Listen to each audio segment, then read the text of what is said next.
坂本九のすき焼きが世界的に大ヒットした1962年以降、日本のポップソングが世界的に注目を浴びることは長いことありませんでした。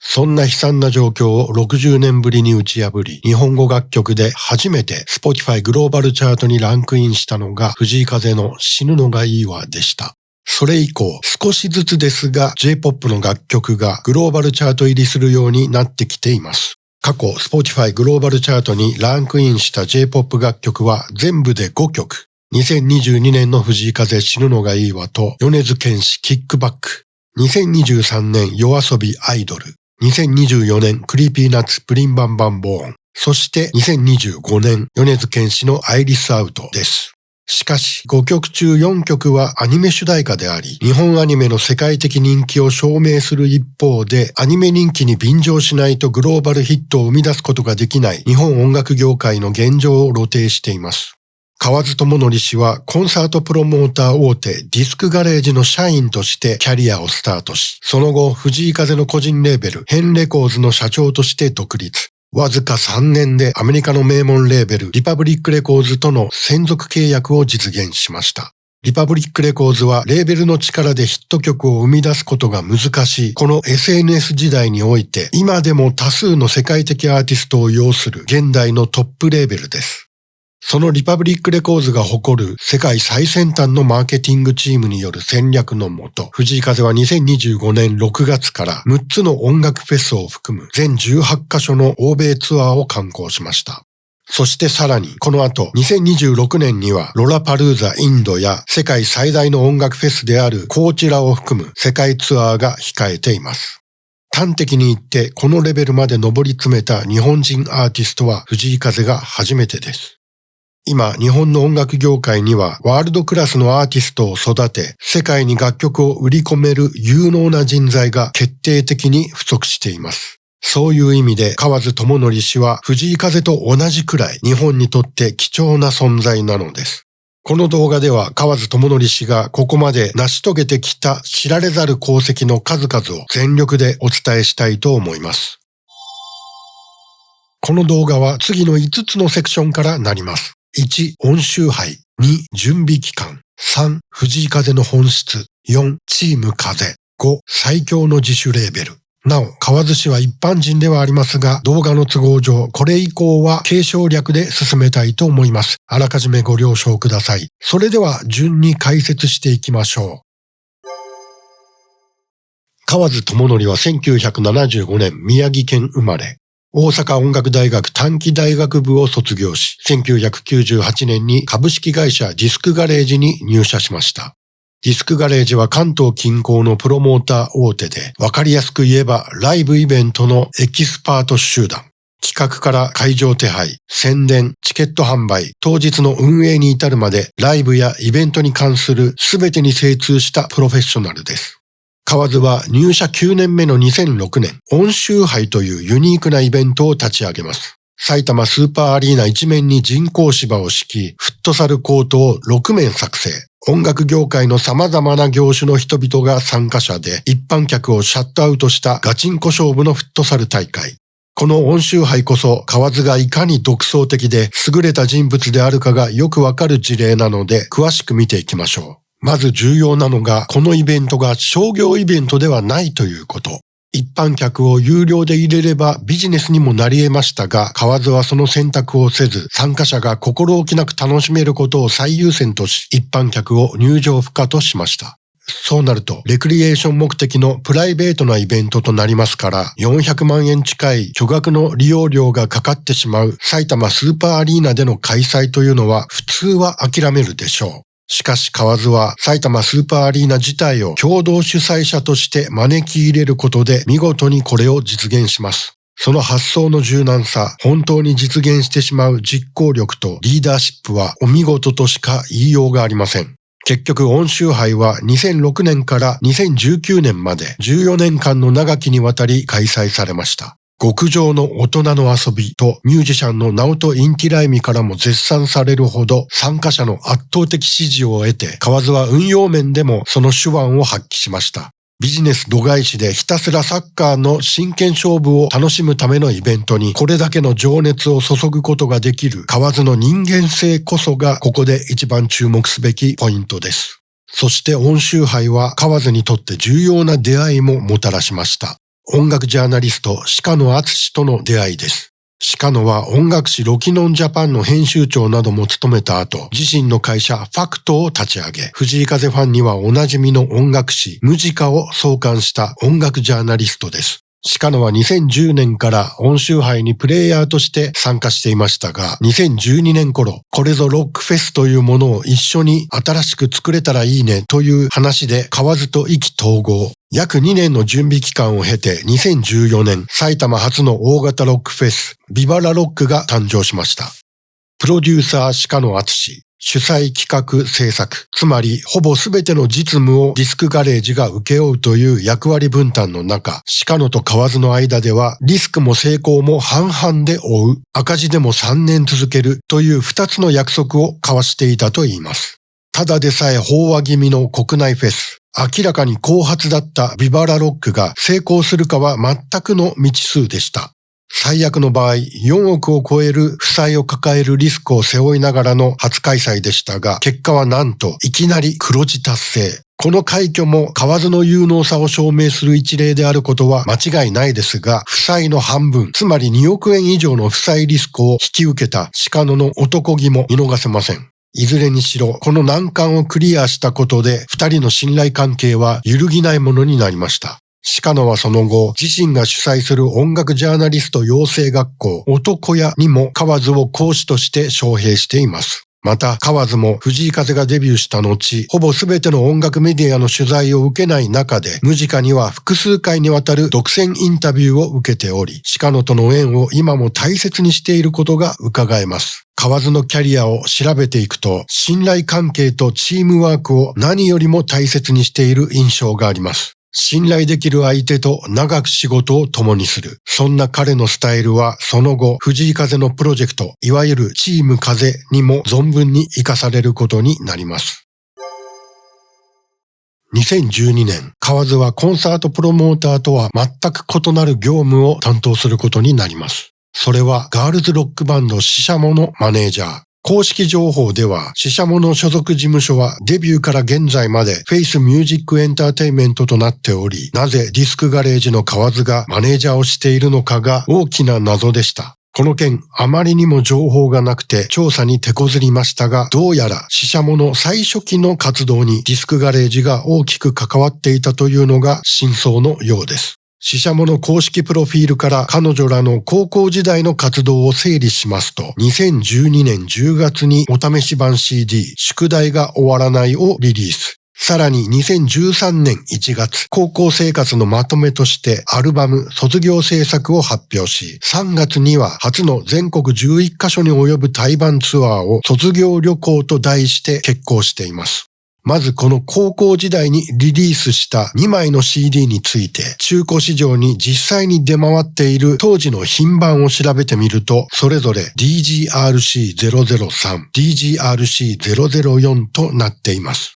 この品番からディスクガレージが絡んでいるのを直感し、様々なクレジット表記を調査したところ、唯一 YouTube ミュージックのクレジット表記にミュージックパブリッシャーとして DG エージェントが明記されているのを発見。ディスクガレージが当時パブリッシャーの一つだったことがこれで証明されました。さらに2013年3月に行われた対バンツアー卒業旅行について、この時実際に対バン相手のメンバーだったベーシスト真船勝弘が後のインタビューにて、シシャモのマネージャーとして河津がこのツアーに帯同していたことを明言しています。余談ですが、この時の対バンメンバーにはドラマー佐治則秀もいました。後に藤井風バンドのメンバーとして活躍する真船と佐治の二人はこのツアーで河津と出会っていたわけです。これらの事実からシシャモが高校を卒業するまではディスクガレージがパブリッシャー及びマネージメントとして深く関与していたことがわかります。しかしそれ以降リリースされた音源に DG エージェントは一切クレジットされていません。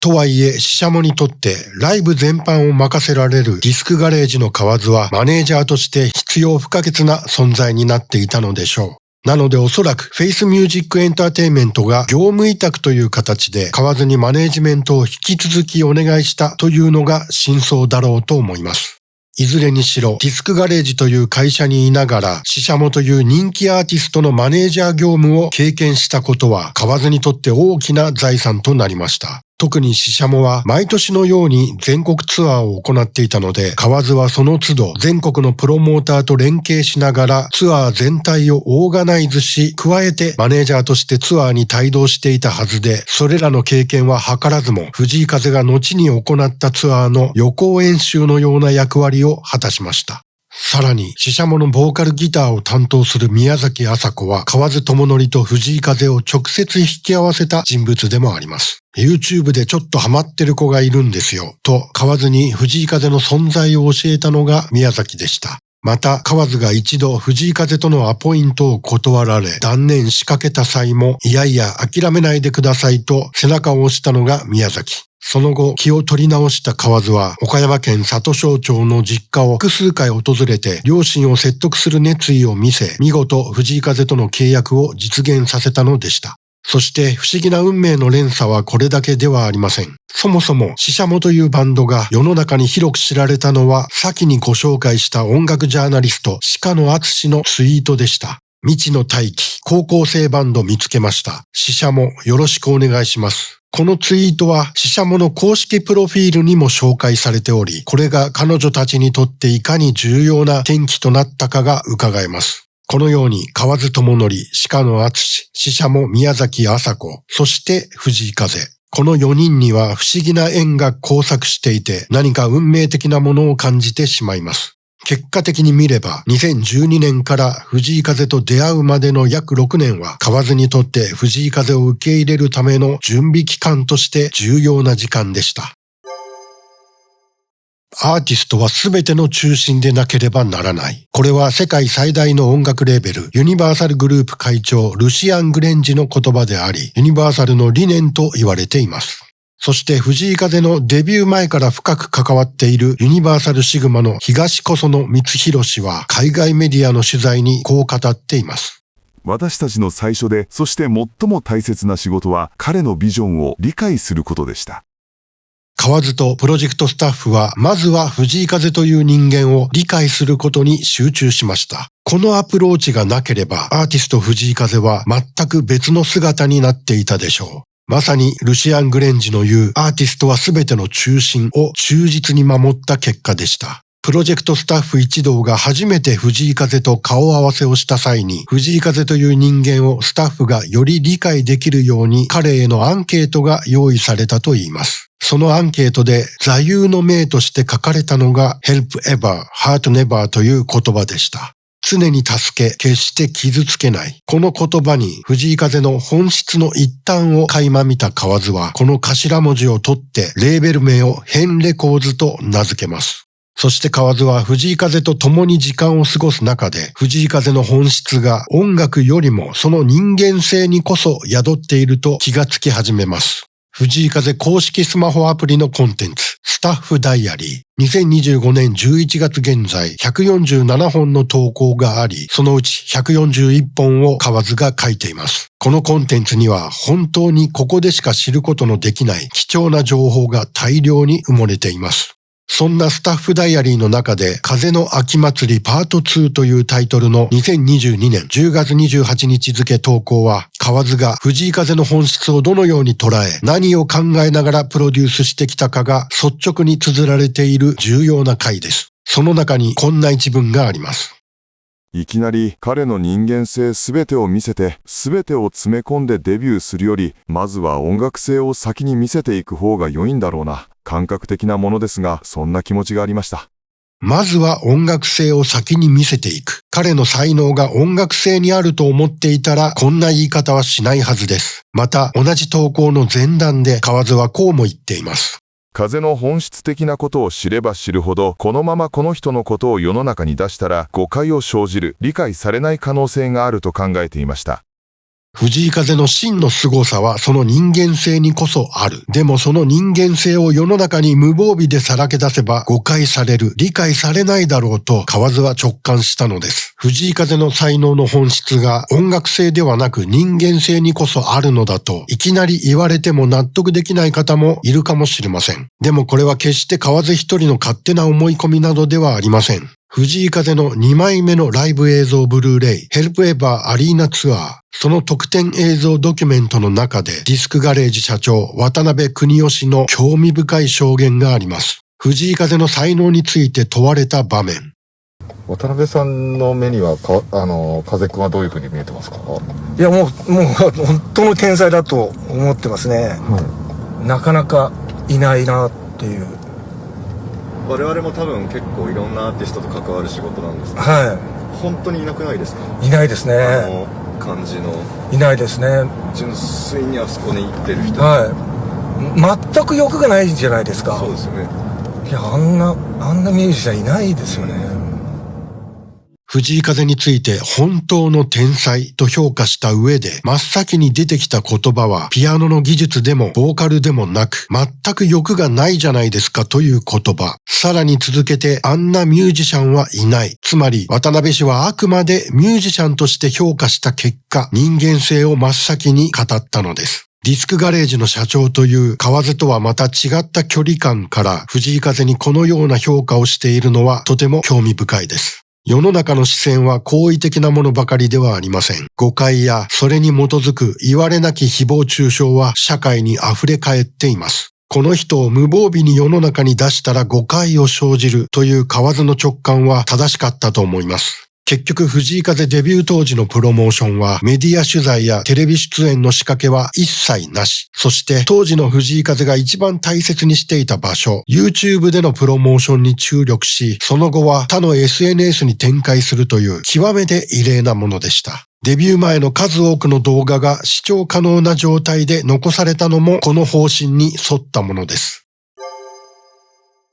信頼できる相手と長く仕事を共にするという河津の理念。藤井風プロジェクト、いわゆるチーム風はその理念が結実したものです。類は友を呼ぶという言葉通り、河津の理念に共感する人々が自然とチームに集結した印象があります。映像クリエイターでステージ演出も手掛ける山田健人氏、ドキュメント映像のエリザベス宮地氏、ローディー高橋大地氏、ヘアメイク高井氏、サウンドエンジニア千葉修一氏、照明鈴木弘樹氏、Google YouTube チームとして藤井風を支え、今年惜しくも急逝された佐々木舞氏。チーム風を支えるこれらの人々の名前は河津のスタッフダイアリーによく登場します。藤井風の活動を陰で支える様々なプロの仕事ぶりを河津が文章で伝えることで多くのファンがそれを知ることとなりました。これまで日の目を見ることのなかった裏方の人々に直接感謝を伝えたり応援するファンも現れました。そしてそれはチームのモチベーションと結束をさらに高める好循環をもたらしました。同様の役割を果たしたのがエリザベス宮地氏によるドキュメント映像です。過去にリリースされた4枚のブルーレイ。それらに必ず特典映像として収録された素晴らしいドキュメントは映像という形でチーム風の姿を余すところなくファンに伝えました。特に河津智則の人物像についてエリザベス宮地氏のドキュメントがなければここまで掘り下げることは到底不可能だったと思います。チーム風を支える面々に共通するのは、それぞれの分野での確かな実力と仕事に対する誠実さ、そして藤井風への愛情、河津が言うところの風愛です。しかし風愛とは正確に言えば藤井風と河津智則二人に対しての愛情です。エリザベス宮地氏によるドキュメント映像を見ていただければ、彼の視線が常に藤井風と河津智則二人に注がれていることに気がつくでしょう。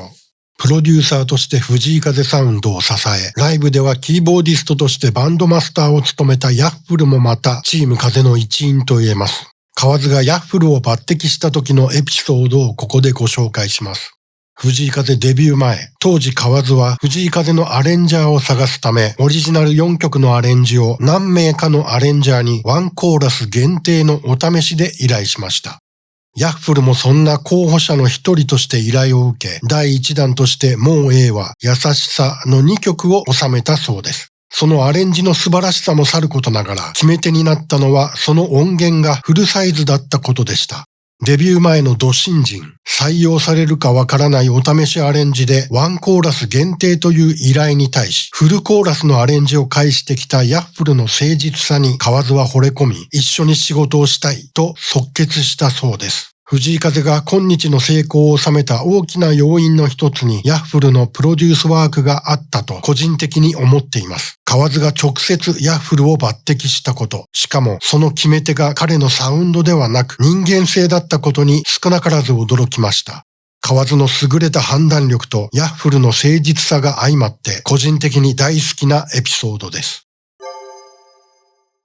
2025年9月にリリースされた藤井風のサードアルバムプレーマのクレジット表記にはリパブリックレコーズとユニバーサルシグマ、ヘンレコーズの3社が並んで記載されています。世界的名門レーベルと社員わずか数名の自主レーベルが対等に並んでいるのには重要な意味があります。3社の契約上の関係性は明らかにされていませんが、ヘンレコーズが原版権を持ち、日本国内の配給がユニバーサルシグマ、日本国外の配給がリパブリックレコーズと見るのが妥当でしょう。原版権とはざっくり言うと音源の所有者です。つまり、プレーマに収録されている9曲の音源は、ヘンレコーズが所有しているということです。そしてこの事実は、ヘンレコーズがプレーマのアルバム制作費をすべて負担していることも意味します。これ地味にすごいことなんです。プレーマにはロブ・バイゼルをはじめ、グレッグ・カースティン、サー・ノーランなどの世界的プロデューサーが関わっていますが、彼らの報酬は日本の相場から見ると1桁から2桁高額です。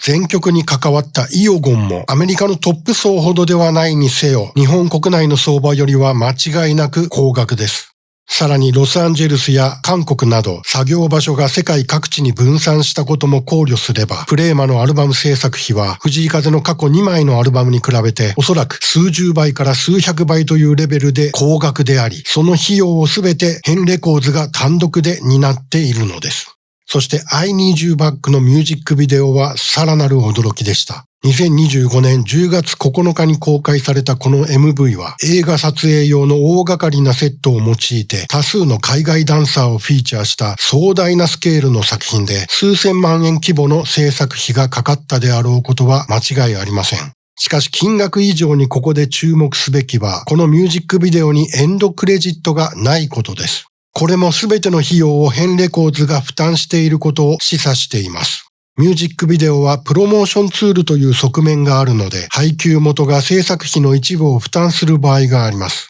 その場合、配給元のロゴをクレジット表示するのが慣例で、実際、ハチ公、Love Like This、プレーマの3作品はいずれもユニバーサルとヘンレコーズのロゴがエンドクレジットとして表示されています。ですが、I Need You Back の MV はクレジット表記もなく、プロモーションのタイミングとしても不自然なので、ヘンレコーズ単独で制作した作品と見て間違いないでしょう。